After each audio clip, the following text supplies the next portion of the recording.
qui dispose de 9 minutes.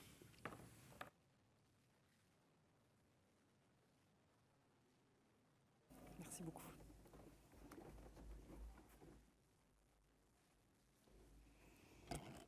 Monsieur le Président, Monsieur le Ministre, Madame et Monsieur les rapporteurs, mes chers collègues, le projet de loi de transformation de la fonction publique aborde une réforme capitale, dont nous attendons qu'elle permette à l'État de se doter des instruments législatifs nécessaires pour la redéfinition de l'action publique, tant au niveau national que dans nos territoires, et aux fins de se recentrer dans les services jugés utiles par nos concitoyens. Les récents mouvements sociaux traduisent le décalage qui s'est creusé depuis des décennies entre les usagers et leurs services publics, qu'ils jugent inadaptés ou trop éloignés. Au sein des fonctions publiques, les crises se multiplient.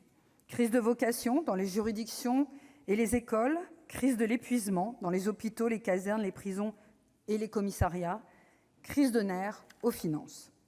Ce décalage entre d'un côté des administrés insatisfaits et de l'autre des agents épuisés doit nous conduire sur tous les bancs à aborder avec lucidité, plutôt qu'avec idéologie, la question de la réaffectation des moyens administratifs humains par service et par zone géographique en fonction des besoins exprimés sur le terrain et dans le cadre d'une dépense publique maîtrisée. À force de temporisation, la situation s'est cristallisée, il y a désormais urgence à agir. Le premier obstacle à la réforme de l'État réside dans l'importance du nombre d'agents publics. On ne transforme pas une organisation rassemblant 5,5 millions de personnes comme une entreprise de plusieurs dizaines de salariés. Mais là où d'autres grandes démocraties sont parvenues à faire leur aggiornamento administratif, je pense par exemple à la réforme du NHS au Royaume-Uni, la réforme de l'État français est restée une question taboue.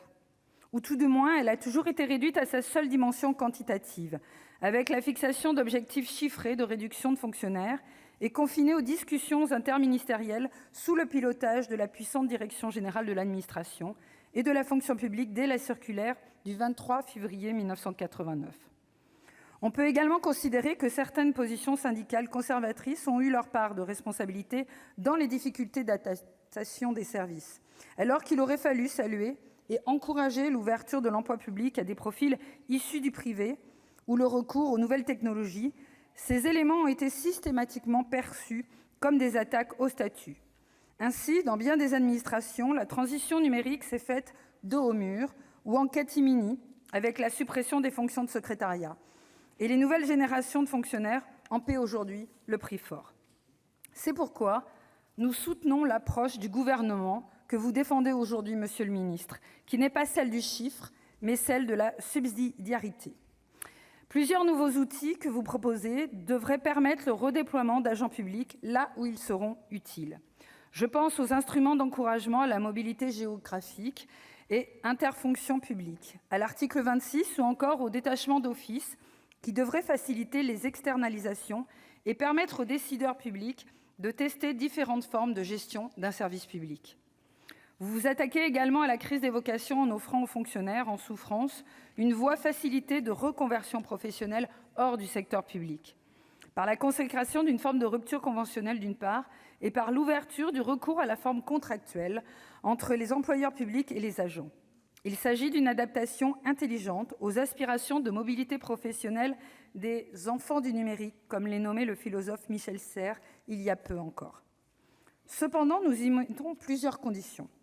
Il est d'abord nécessaire que, comme en matière de concours, l'accès à l'emploi public par voie contractuelle offre des garanties de transparence et d'équité satisfaisantes.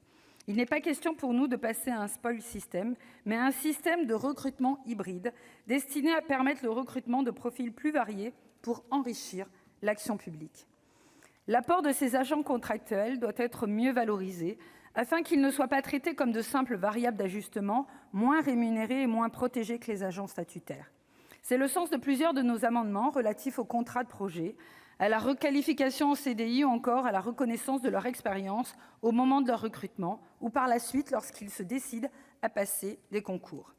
Certains d'entre eux ont été considérés irrecevables à l'article 40, mais nous porterons tout de même le débat en explication de vote. En effet, nous déplorons le fait que l'alignement des salaires entre contractuels et agents de service public soit perçu comme une charge dans l'examen de ce texte. Cela ne devrait pas être le cas s'ils étaient rémunérés dans des conditions identiques.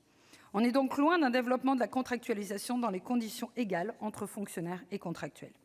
Enfin, nous sommes particulièrement vigilants à ce que les allers-retours entre le secteur public et le secteur privé se fassent dans des conditions plus satisfaisantes pour l'intérêt général. Plusieurs travaux parlementaires ont mis en lumière les défauts du système de contrôle déontologique actuel. Et nous nous félicitons de voir qu'à l'issue des débats à l'Assemblée nationale, le texte que vous proposez reprend les propositions du groupe RDSE portées par ma collègue Josiane Costes et adoptées par le Sénat en début de l'année 2018. Pour clore ce sujet, je dirais que les fonctionnaires ne doivent pas voir dans l'augmentation du nombre d'agents contractuels la remise en cause de leur statut, mais l'enrichissement d'un corps administratif unique par une nouvelle composante destinée à pallier les défauts de la composante historique qui n'a pas vocation à disparaître. Je crois que cette approche pragmatique est également partagée par nos deux rapporteurs, dont je tiens à saluer le travail conséquent. À quelques réserves près, nous soutenons les modifications apportées au texte, telles que le meilleur encadrement des habilitations à légiférer par ordonnance, la suppression de celles réformant le dialogue social, qui n'a pas été assez préparé, le maintien des questions de rémunération et d'avancement dans le champ de compétences des CAP, et les modifications introduites en faveur des employeurs publics locaux, qui leur offrent ainsi de plus grandes marges de manœuvre dans la gestion des ressources humaines. Nous proposons d'ailleurs de renforcer le droit de regard des collectivités territoriales sur la mise en œuvre des détachements d'office de fonctionnaires d'État lorsque ceux-ci auraient des répercussions locales, comme le dénoncent déjà les CTS. Sur d'autres points, comme la suppression de la prime de précarité pour les agents contractuels de la fonction publique hospitalière, nous sommes nettement plus circonspects. Par ailleurs, si nous soutenons le développement de la politique du handicap au sein de la fonction publique, nous avons entendu l'argument du Gouvernement de vouloir faire converger les normes publiques et privées en la matière, mais nous ne partageons pas votre conviction. De la même manière, nous espérons que nos échanges pourront apporter une solution à l'épineuse question du financement de l'apprentissage. Je conclurai enfin en exprimant quelques regrets sur un outil de management qui me paraît insuffisamment encouragé par le texte, celui de la revalorisation du mérite par l'individualisation des primes. On connaît l'attachement des syndicats aux primes d'intéressement collectif, qui sont particulièrement justifiées dans les services sous tension. Le texte prévoit justement de les étendre aux services hospitaliers. Pour autant, dans de grands organigrammes comme ceux des ministères, nous considérons que de nouveaux outils auraient pu être développés pour distinguer le mérite individuel dans la construction de la carrière. Certes, quelques initiatives ont été développées avec des partenaires, comme les victoires des acteurs publics. Mais le remplacement de la notation par un entretien individuel va aussi dans le bon sens, mais les liens entre promotion et mérite pourraient être davantage renforcés, quand bien même cela atténuerait le sacro-saint principe de l'ancienneté.